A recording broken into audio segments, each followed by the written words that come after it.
Salam, bugünkü izahlı təqdimatımıza xoş gəldiniz. İndi biz bugün çox maraqlı, bəlkə də biraz mübahisəli bir mövzuya toxunacağıq. Türkiyədə fərdi silah əldə etmə hüququnu həm fəlsəfi, həm də hüquqi baxımından ələ alan bir YouTube məzmun yaradıcısının argumentlərini obyektiv şəkildə masaya yatıracağıq. Ali Lortoğlu adlı yaradıcının oxuduğu bir kitaba əsaslanaraq irəli sürdüyü bu fikirlər, insanın ən təməl müdafiə ehtiyacından tutmuş, mövcud qanunvericiliyin sərt tənqidinə qədər olduqca geniş bir spektr əhatə edir. Bizimsə məqsədimiz burada hər hansı bir tərəf tutmaq yox, sadəcə bu arqumentin məntiqi strukturunu addım-addım anlamaqdır.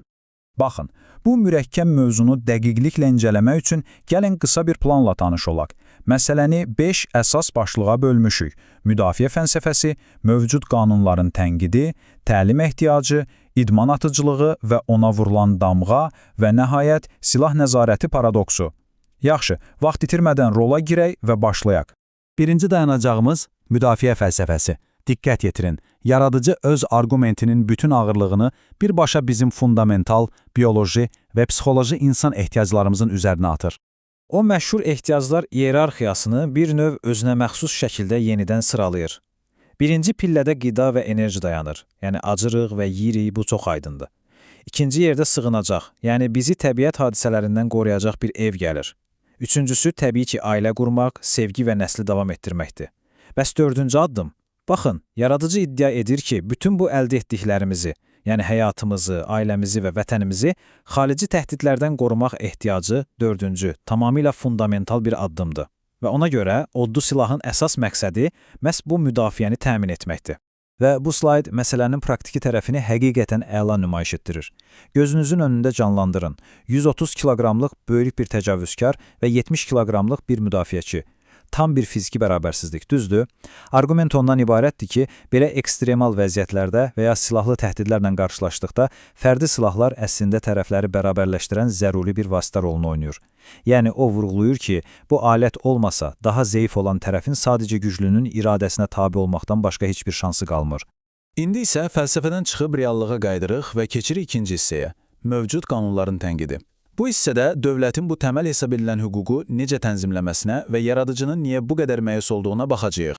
O hesab edir ki, hazırki sistem tamamilə ədalətsizdir. Çünki mövcud qanunvericilik silah daşımağı ictimaiyyət üçün tənzimlənən bir hüquq kimi deyil, sanki imkanlı şəxslər üçün bir növ maliyyə imtiyazı kimi təqdim edir. Yəni, pulun varsa rüsumu ödəyib silah ala bilərsən. Bunun əvəzinə onun təklif etdiyi ideal sistem çox fərqlidir. O deyir ki, silahlanma psixoloji cəhətdən sağlam olan hər bir vətəndaş üçün əlçatan olmalıdır. Amma, və bu çox böyük bir ammadır, bu mütləq şəkildə ciddi və məcburi təlimlərlə müşayiət edilməlidir. Təbii ki, qanunsuz istifadəyə görə də ən ağır cəzalar tətbiq olunmalıdır. Elə bu da bizi birbaşa üçüncü hissəyə gətirib çıxarır, təlim ehtiyacı. Gəlin görək mövcud qanunlardakı boşluqların həlli kimi əslində nələr müzakirə olunur. Yaradıcı hazırda tələb olunan bürokratik addımları heç də inkar eləmir. Bəli, sağlamlıq arayışı alırsan, vergi borcunun olmadığını təsdiqləyirsən və böyük rüsumlar ödəyirsən. Amma burada çox kritik, deyərdim ki, həyati bir detal əskitdir. Fikir verdinizsə, ciddi praktiki təlimdən heç söz getmir. O qeyd edir ki, insanlara sadəcə bəzi kağızlara əsasən silah vermək və onları praktiki olaraq bu silaha necə davranmalı olduqlarını öyrətməmək, cəmiyyətdə baş verən faciəvi qəzalara birbaşa dəvətnamə göndərmək kimidir. Bunu anlamaq üçün o çox sadə, amma bir o qədər də məntiqli bir müqayisə aparır. Təsəvvür edin, sürücülük vəsiqəsi alarkən kiçik bir minik avtomobili ilə nəhəng bir yük maşını sürmək eyni şey deyil, eləmi? Yük maşını üçün xüsusi sınaqlardan, əlavə təlimlərdən keçirsiniz. Amma silah vəsiqəsi alanda bu məntiq tamamilə buxarlanır. Sistem hamıya eyni paltarı geyindirmək prinsipi ilə işləyir və adamın bacarığından, təcrübəsindən asılı olmayaraq heç bir nüanslı praktiki təhsil tələb olunmur. O, bunu absurd və ciddi bir təhlükəsizlik problemi hesab edir. Dördüncü hissəmiz idman atıcılığı və ona vurulan damğa. İndi məsələnin biraz da mədəni və ictimai, bəlkə də bir qədər emosional tərəfinə baxacağıq. Yaradıcı gəncliyində yaşadığı şəxsi bir hekayəni bölüşür. O, bir dəfə ova gedir və orada bir çöl donuzunu yaralayır. Bu hadisə ona o qədər pis təsir edir. O qədər dərin peşmanlıq çəkir ki, bir daha heç bir canlıya atəş açmamağa söz verir. Və beləliklə, trap atıcılığı adlanan bir idmana yönəlir. Bu idman səmada saatda bəzən 80 km sürətlə uçan gil hədəfləri vurmaqdan ibarətdir.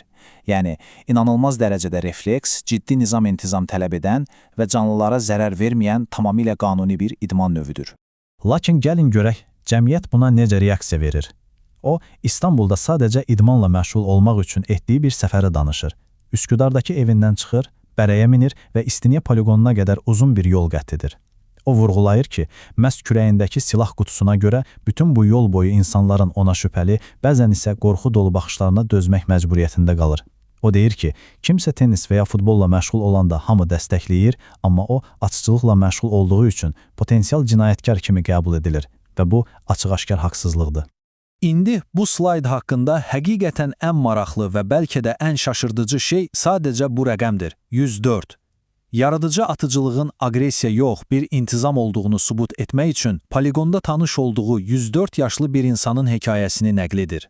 Bəli, düz eşitdiniz, 104 yaş. Bu adam poligona gəlir və gil hədəfləri qüsursuz, heç bir səhv etmədən ard-arda vurur. O, bu nümunə ilə göstərir ki, atıcılıq zorakılıq aləti deyil, əksinə ömür boyu davam edə bilən, güclü fiziki və mental nəzarət tələb edən çox təhlükəsiz bir nizam-intizamdır. Və beləliklə gəlib çatdıq təqdimatımızın 5-ci və yəqin ki, arqumentin ən mərkəzi, ən provokativ sütununa, silah nəzarəti paradoksu. Görək sərt qanunvericilik reallıqda hansı nəticələr doğurur?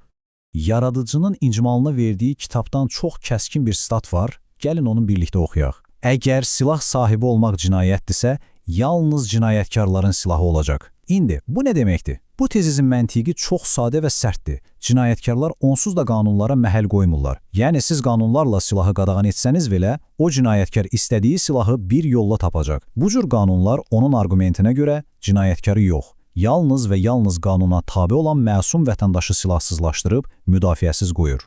Yaradıcı bu siyasi paradoksu sadəcə kitablarda qalmış bir nəzəriyyə kimi saxlamır. Onu çox güclü, çox şəxsi bir hekayəyə bağlayır. O, səmimi şəkildə qeyd edir ki, bir insan olaraq onun ən böyük qorxusu öz canını itirmək deyil. Ən böyük qorxusu hansısa bir təhlükə anında öz 14 yaşlı qızını qoruya bilməməkdir. O, bir valideyn olaraq övladını qorumaq məsuliyyətinin hər cür bürokratik qadağadan üstün olduğunu hiss edir. Və məhz buna görə də özünü müdafiəni təbii, əlindən alına bilməz bir haqq kimi görür.